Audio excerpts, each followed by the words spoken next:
Here we go. Jon Snow versus Necromancer. Yeah, Jon Snow really coming out of nowhere and playing pretty well against one of the top players. But now Necromancer is the other big top player here, and we'll see how they do. We've got the Chaos Miners making a return here, but Necromancer going with the regular Miners. So I guess it's still not a unanimous decision. Archer Spiritons, very normal combination. Healing, also normal. Shock Arrows is a little bit less normal, but still a viable strat for sure. And Death Gold has been a lot more popular this time. But of course, what we really need to see is Jon Snow's player control with Arrow Hero, the hero Archidon hero. That combination is still just nasty. As Jon Snow demonstrates really good player control, taking a couple shots in the miners early on. A very much a bully move, but all is fair in war, you know.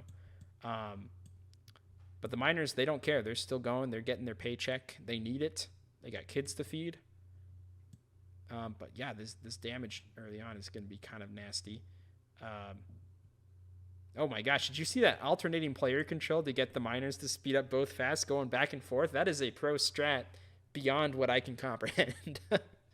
That was pretty wild. In between swings, Necromancer was switching characters. Ooh, we got an army of dead that's been building up in the background, finally being sent out, as well as an Eclipser. This player-controlled Eclipser should be able to fight back this Archer a little bit, but still taking those hits. Again, the tale is all this time. Player-controlled Eclipse versus Archidon. Very interesting. One of the more fun 1v1s, I think, to watch. There we go. Death to that Archer, which brings the tower control to Necromancer. Jon Snow's still building up quite a bit of an economy and definitely has an army waiting behind the bars. But it looks like they're coming out now. And of course, the hero is being spawned in, which is pretty crazy. Yeah, the hero was created before it was even bought on Necromancer's side. So Necromancer's a little bit behind on the arrow front, but they do have control of the hour of the tower, and a pretty strong army of deads in front. Jon Snow is sending in the hero. Ooh. Casted a spell, looks like right there, to try to get them to not retreat, but they're retreating anyway. Unless that was... I don't think that was spawned in by Necromancer. Yeah, Necromancer using some player control just to take some hits. Try to distract, but we got two more Spiritons coming in. Going to make it very difficult for even a player control Spiriton to survive this one. Although healing has been casted, a healing wisp on the Spiriton just to try to take more hits as the army of deads come back to fight these Spiritons. But the army of dead is just not quite dense enough to do enough damage to these Spiritons, I feel. And there's not enough archeries or projectiles, I think, coming in to help. But a push is definitely happening.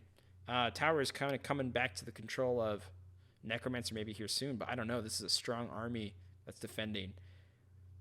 It's to my understanding, it looks like Jon Snow is periodically retreating just to space out his units a little bit. He doesn't want the archers getting too close to the Spiritons coming out, or he doesn't want his Spiritons getting too close to the shots being fired. Look at this damage happening, though. And, of course, every time a unit dies on Necromancer's end, Jon Snow gets a pay cut from that, which is pretty crazy.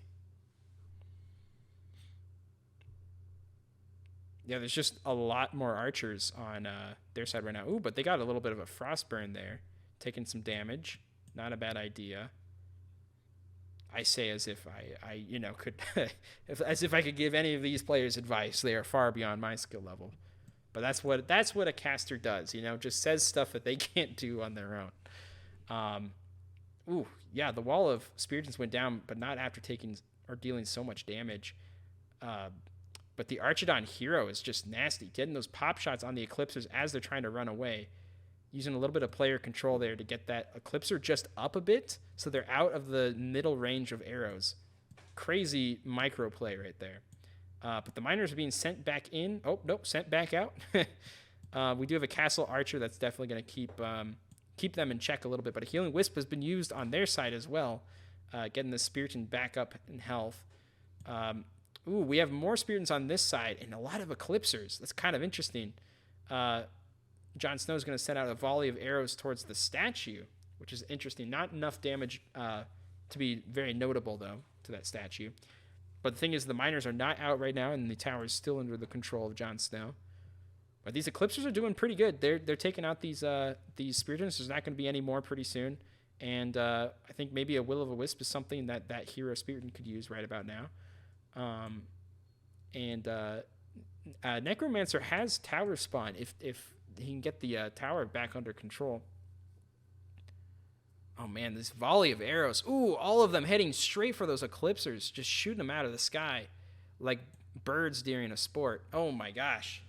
And Necromancer, being the player that he is, he could just see far ahead enough to recognize he maybe wasn't going to win that one. Even though he wasn't looking in that bad standing, sometimes you just know. Very impressive play by Jon Snow. Oh, I accidentally watched it again. My bad. Let's get out of there. Yeah, very impressive. Taking out both the top seeds right from the get-go, which is going to send Necromancer to the loser's bracket, where no doubt Necromancer is going to have to fight some crazy people. And Jon Snow gets up to grand finals, which is pretty crazy.